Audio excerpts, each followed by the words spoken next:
I don't know, I've never done this before, so forgive me, folks. Uh, this is live, okay, but I just want to post a video to my brother's channel to let you guys know what's going on with Dr. Dan. This is John, I'm his brother from Tennessee, and he's inside, and I'm out here on his balcony, a scene that probably so many of you are familiar with. And yeah, he's inside, bedridden. Probably all or nearly all of you know that he has been having increasing problems lately. Last week he had a stroke, apparently, and he has trouble talking. He's bedridden. He can't move. His right side is largely um, not exactly paralyzed, but hi, Wilhelmina.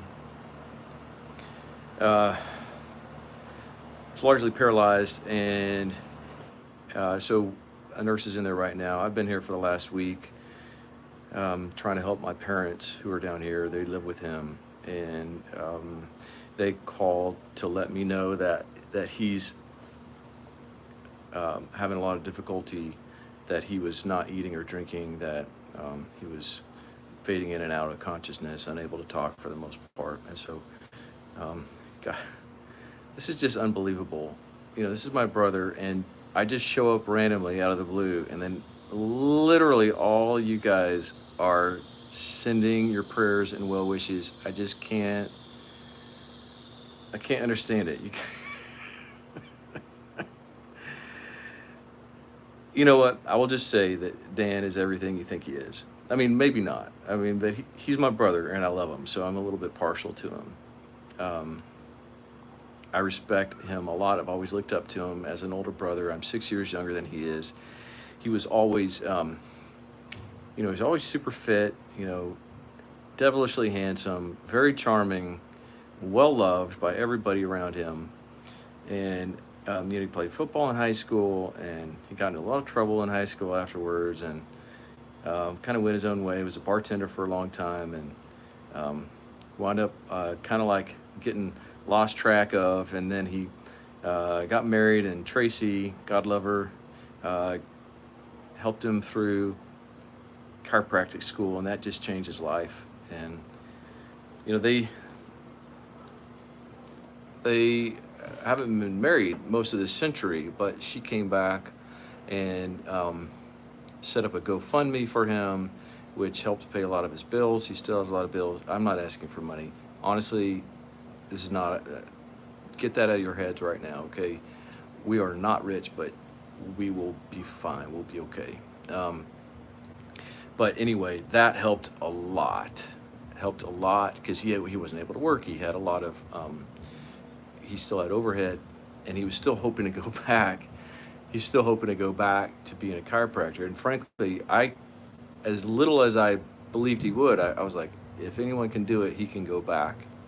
But I've incorporated so much of what I learned from Dan into my own practice. I'm a PA in Tennessee, and the world is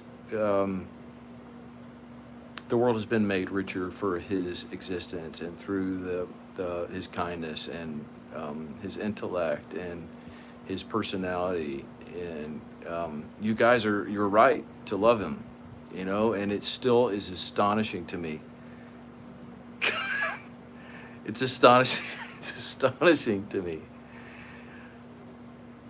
Yes, Tracy is an amazing ex-wife. She is not the ex-wife that terrorizes. She is quality woman, quality. All right. So all you exes, you can actually add to your ex's existence if you even come anywhere near what she's done for Dan. Like, unreal. Anyway, so what's it like now? So I came down here last Saturday. I learned about this. If I woke up at 4 last Saturday, and I saw a text from my mom, and I was like, okay. So I was down here at like 1 p.m. in from Tennessee, and he's just as emaciated as you could ever imagine. I'm used to seeing Dan, 6'1" and like 185 of muscle, and gleaming white teeth. He still has the gleaming white teeth somehow. It's not like we've been brushing them. It's very painful for us to do anything around his mouth. He's got sores on his arms. He's got sores on his lips, and we try to do that the best we can. He's got his ostomy bag in his lower left abdomen. He's got an external catheter and for urine, and like he's not eating much. He's not drinking much. So this is a shock. I can see practically all of his bones, front and back. Like I can see the backside of his hip bones, of his pelvis. It's astonishing. But he's still alive, and he's still got a good attitude. Last night and every night lately that I've been here, I've said a little prayer with him that we used to say in our one-room schoolhouse at the end of the day long ago. And it's the Mizpah prayer, and I say, "May the Lord watch between thee and me while we are absent one from another." And then I sang him, I don't know if it's an Irish blessing. "May the road rise to meet you, may the wind be at your back, the sun shine warm upon your face, the rains fall soft upon your fields, and until we meet again, may God hold you in the palm of his hand." Sang that, and then I sang number 6:24-26. "Lord bless you and keep you, make his face shine upon you, be gracious to you. Lord turn his face toward you and give you peace." I did all that for it, and he loved that.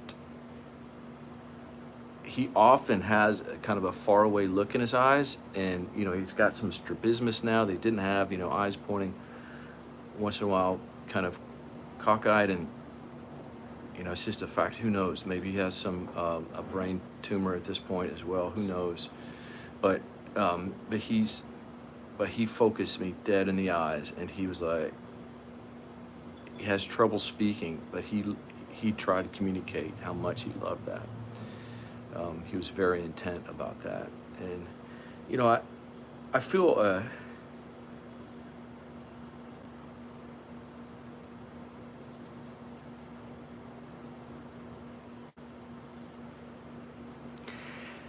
heavy burden to you guys on his behalf, because you supported him so much in ways and you love him and you love us somehow by extension, and there's no way we can there's no way we can repay you. And it's astonishing. He got written up in the Daily Mail. He's got tens of thousands of subscribers. What kind of phenomenon is this? What is this? It's just him being real about his struggles. And thank you.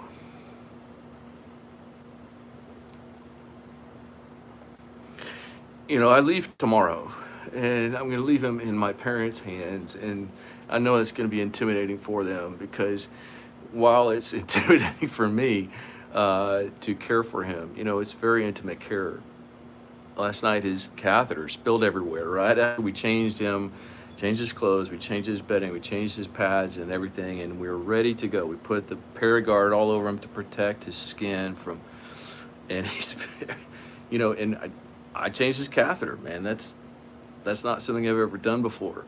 And I know I'm going to leave my parents, but I wish I could stay down here. I have a job. But they're so grateful. They're so grateful to you.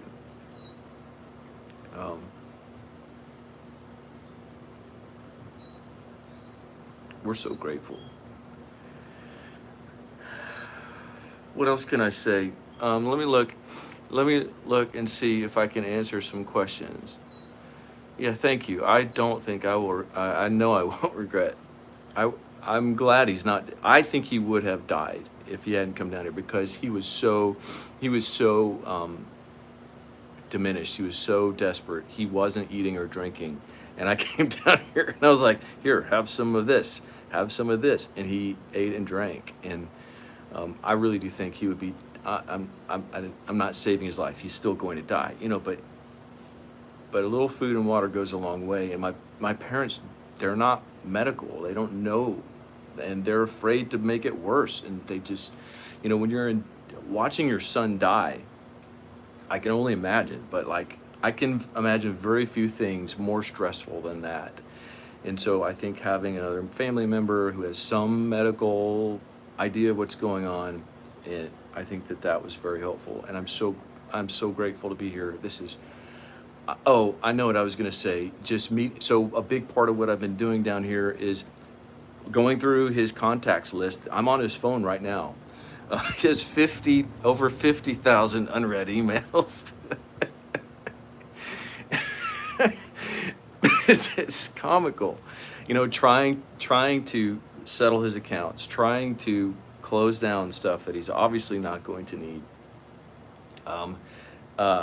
trying to contact friends through his texts that may not know. He's got repeat texts from, even beginning of last week, he could respond, even if he couldn't respond to everybody.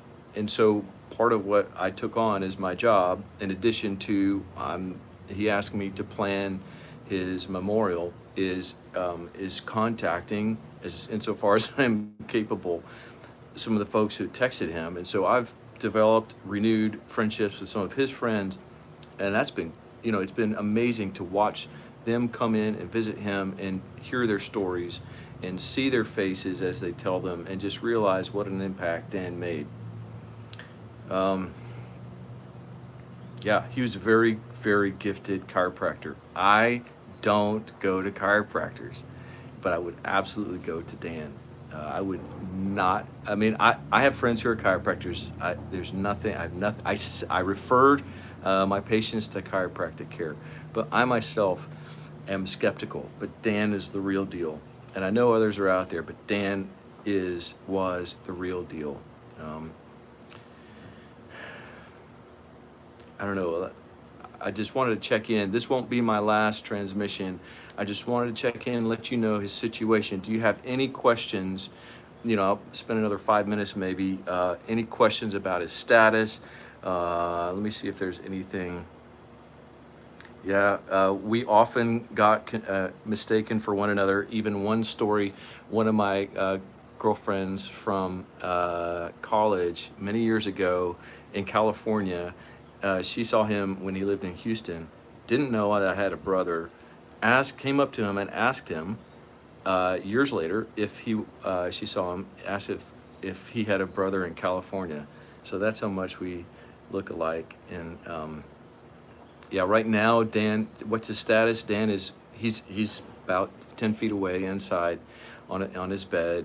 Mom and dad are caring for him. A nurse is here. She's changing out his catheter. He's sedated on Ativan and morphine every so often. He's been pretty agitated, so we've increased it. We hadn't been giving him as much as the prescription called for, but he seems to need it a little bit more. He's not interested in eating as much or drinking as much. In fact, very little. I tried to give him a little coffee this morning. He might have gotten 4 ounces. He really used to like coffee quite a lot. But he just, I don't think it was that the coffee was so bad. I just think that he just isn't interested in eating and drinking that much. And that's kind of, no, I have not met Dr. Mike. He does have hospice care. Yep, he's ready to go. He's absolutely ready to go. But you know what? He still wants to hold the cup. If I give him a cup, he still wants to hold it. He is comfortable. I will give him gentle touches. You know what he really likes?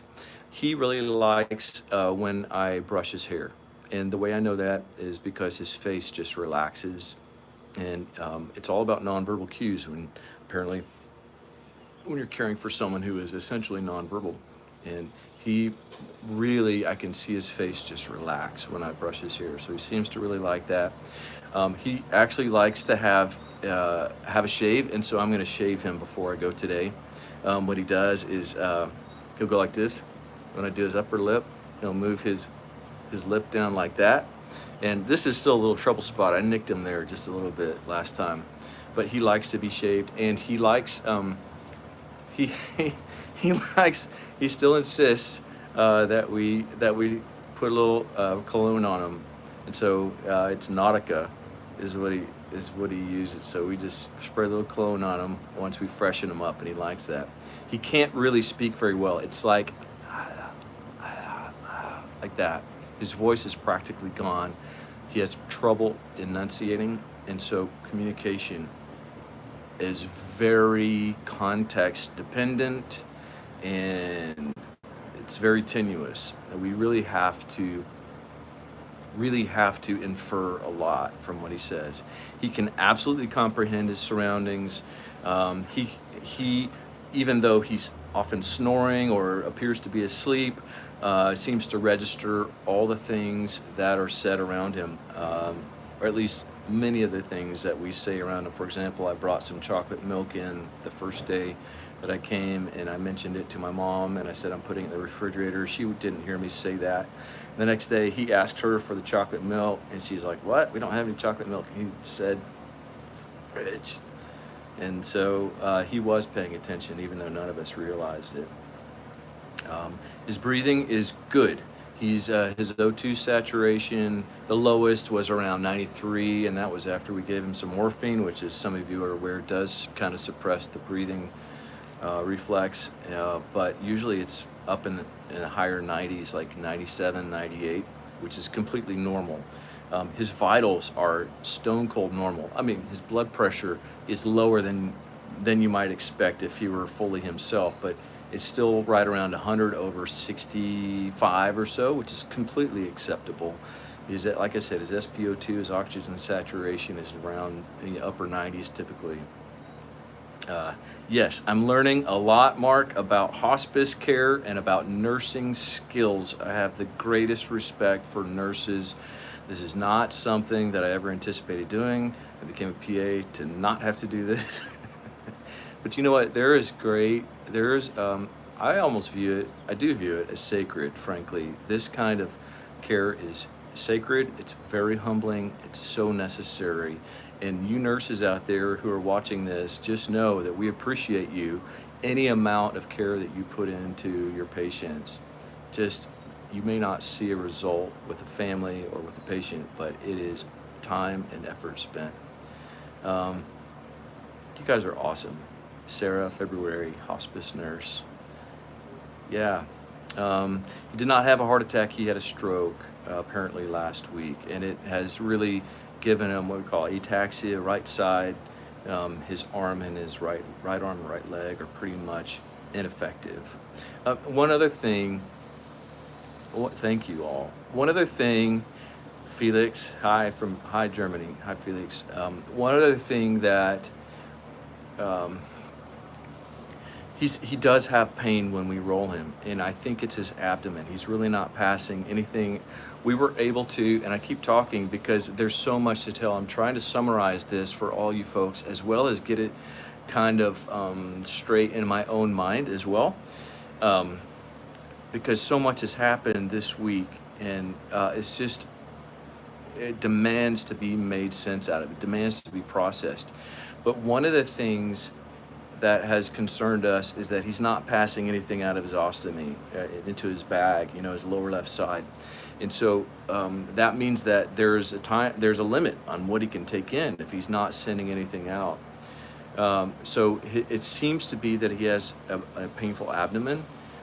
He still has bowel sounds, but it does seem as though there's something not getting through somewhere in there. I don't know what the problem is, but goodness, given all his surgeries and his cancer, it could be anywhere. Adhesions, blockages, perforations, all of those, or any combination. And so he has a lot of pain when we roll him on his side, and that's one of the things that we have to do several times a day at least, is roll him on his side, and he groans, and we've taken to sedating him and giving him morphine. He can't take Dilaudid, which he really appreciated earlier, but he can't really swallow pills anymore, and so we give him liquid morphine, 10 milligrams every hour as needed, but it's usually every few hours or before we change him.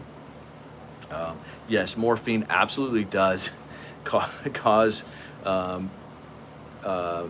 slowed peristalsis, shall we say. And, you know, what to do about that? You know, we try to give him some lactulose to deal with some of the nitrogenous waste he's obviously producing, and some of the icterus, some of the jaundice. But you know, at this point, end of life care is a lot different than typical care in the clinic where I work, and so this is a totally different way of looking at life. Is end of life.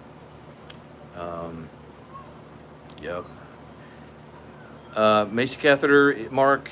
He's got what's called an external condom, a condom catheter, and so that's, yeah, you guys. Magnesium oxide. Yep, magnesium's great. Um, Wales, UK. Yep, lots of pain control, and that seems to be where we are right now. Pain control, just trying to make him comfortable, and for the most part, he is comfortable. One of the big problems is bed sores, as you may know, any of you who are familiar with this kind of thing. Bed sores, any kind of inpatient or end of life care, bed sores are a real problem, and so we're supposed to turn him every 2 hours, but that's just, he doesn't even like that, and so it's been every 6 or 8 hours, honestly. And we put him on. I got him a big wedge pillow to try to like angle him a little bit, take some of the pressure off. Bag balm. He is at peace. Right now, I think costs are mostly under control. Obviously, we're not going to refuse money. All this costs money to care for him. Is all of course. None of us are rich. Well, one of my brothers is kind of wealthy, but I'm not. My parents certainly are not, and they're the ones bearing the brunt of this, and we're all, we're paying. So, bag balm, yeah, thank you, bag balm, and we also have Perigard. So somebody asked about money, we're not asking for money. We will get by. We're not going to refuse it, but we'll be okay. His cat is inside. Vanilli, the cat is inside. Oh, and by the way, I'm not gonna have his phone with. I don't know who's gonna have his phone. I don't know how this is gonna work. I'm gonna go home tomorrow, God willing, and I've been updating his status on my Twitter page because that's convenient for me. He has friends around the world, and so I'm Real Bachman, Real Bachman, Bockmann at X or Twitter. So if you want, you can. Don't subscribe to me if you don't. I'm not looking for subscribers, but if you want to have updates, that's where you can find them. Yeah, Twitter at Real Bachman, one word. I put his cat up on Dan. The cat doesn't like to be up on anything. The cat doesn't like to be picked up. But she says goodbye in her own way. Doha, Real Bachman, Bock. Yep, Christian Peterson, Real, Real, Real Bachman, Bockmann. I made that Twitter handle when I got on Twitter. I was like, I don't know, what am I going to call myself? And that was before I even knew Dan was on Twitter. So he might lay claim to that status as being the Real Bachman because he's older than I am. But I got the handle, so it's Real Bachman, Bockmann on Twitter. Yep, that's it. Real Bachman. Yep, that's it. My mom, I think, will get Vanilli. She's laid claim to Vanilli. Yep. We'll figure out a way to update you guys and gals on Twitter as much as possible. I think he said as much in his last transmission. I'm not on Instagram, but I will absolutely tell him. He loved you guys so much, and you carried him. I know you carried him. He constantly expressed how much he appreciated you all, and by extension, we love you too. Thank you so much for your kind words, for your support. Yeah, this is a difficult time, and thank you. That's all I'll say for now. I do intend. I'll do one more tomorrow. It's hard to say that it'll be earlier. It'll probably be shorter. Let me just project. I'll do my best to do it at, let's say, let's say noon Central Time. I'll set an alarm, and I'll try to get on here around noon Central Time. Okay. That's gonna. I'll just update. There probably won't be a whole lot to update, but if you have questions, I'll try to answer some questions at that time as well. Love you guys. Thanks again for all your care and love and prayers and support. God bless you. I'll talk to you again soon. See how I cut this.